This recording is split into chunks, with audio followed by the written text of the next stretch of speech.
Hi, my name is Adrien Prouty and I am studying environmental studies. Today I'll be sitting down with astronaut Suni Williams. I was curious to know how seeing the Earth from space changed her perspective on the work that she did from space and the life that she lives now when she's back on the planet. Thank you for watching the premiere of Season 2 of Down to Earth. Follow along for more episodes.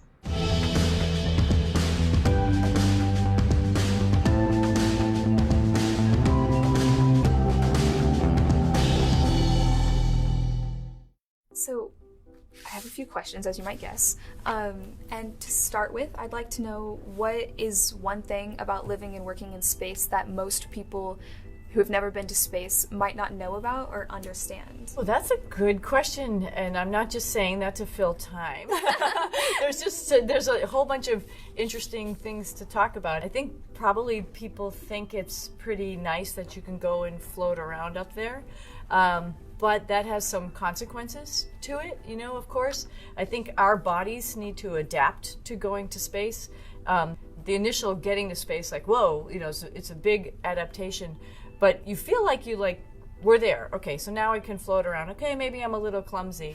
But I think what people don't recognize is your whole being starts to adapt, and it does take time. Folks had said in the past that maybe a month. I didn't believe it. I think most people don't believe it. But you can really see how people become so natural up in space after about a month, and how smoothly they fly.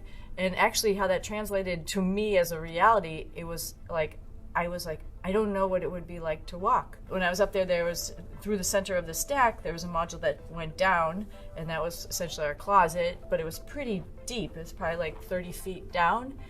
And I'd float right over it, and I was thinking to myself, I don't even think twice about this. Like, if I was walking, I'd be like, oh, what do I have to do here? And I actually sort of forgot what it was like to walk around.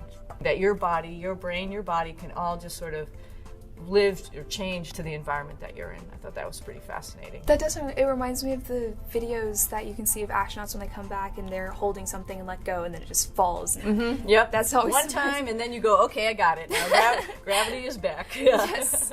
It also reminds me of if you're ever on a boat for an extended period and you get back on land and then you have the sea legs. Yep, exactly.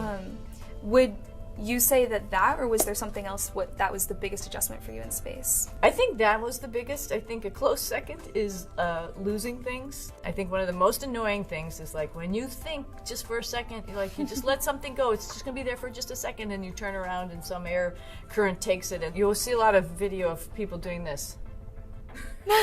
And that's because they're looking for something. And that's, I think, one of the most annoying things about being in space. And so good pants, a good flight suit like this with lots of pockets is really beneficial. What is it like being, once you're in orbit, seeing Earth from the first time from so far away?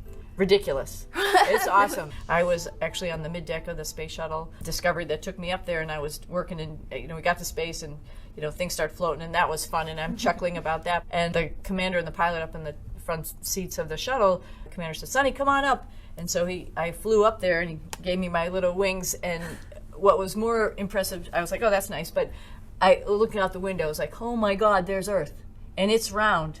It's like they were right. It's super cool, and it's just seeing that planet, in that view is just amazing. And you just can't get sick of it. Every opportunity, I think everybody has who lives on the International Space Station. We have this amazing cupola window now. We have 2 windows that look out by the GEM, so you could see the curvature of the Earth from those 2 venues, and it's just compelling. I mean, you can spend all day sitting there watching our planet. Another transition, sort of like your body adapting. Initially, I was always trying to find places that I knew, of course, like Houston, or where I grew up in Massachusetts, or where my dad was from in India, highlighting little pieces and parts of the Earth for the people, which is, of course, very important. But after time, I think I started getting more joy out of looking at our planet as a planet. Like watching algae blooms, and all of a sudden in the ocean someplace there's this huge, amazing blue spot, or how the ice forms and flows up in the North Atlantic with swirls, or how the clouds are moving. That was another transition. You look at it like it's a living system. The environment is absolutely living. The oceans are living. It's all changing right below you. It seems like, as we sit here on Earth, we don't see all that happening, but when you look at it from that, macro perspective, finally, it took a little while, but that's how I viewed Earth. It's a pretty cool planet. And I'm sure it's even more because it's not just the still picture, you're watching it just like grow and transform right in front of you. Right in front of you, yeah. Before you saw it from that perspective, did you have any expectations about what you were going to see? Yeah, of course. I mean, I was, whenever I would get a little bit bummed out here for some whatever reason, missing my family or whatever, I would take a little trek over to Space Center Houston and watch an IMAX movie and go, wow, there's some pretty cool views, but it doesn't even do it justice. I mean, it gave you a foundation, a baseline of what you might see, but when you actually see it for your own two eyes, one of the reasons I feel like everybody on this planet needs to take a lap around our planet, go to space, take a lap, and just look out the window, come back, it'll change your view of things, your perspective.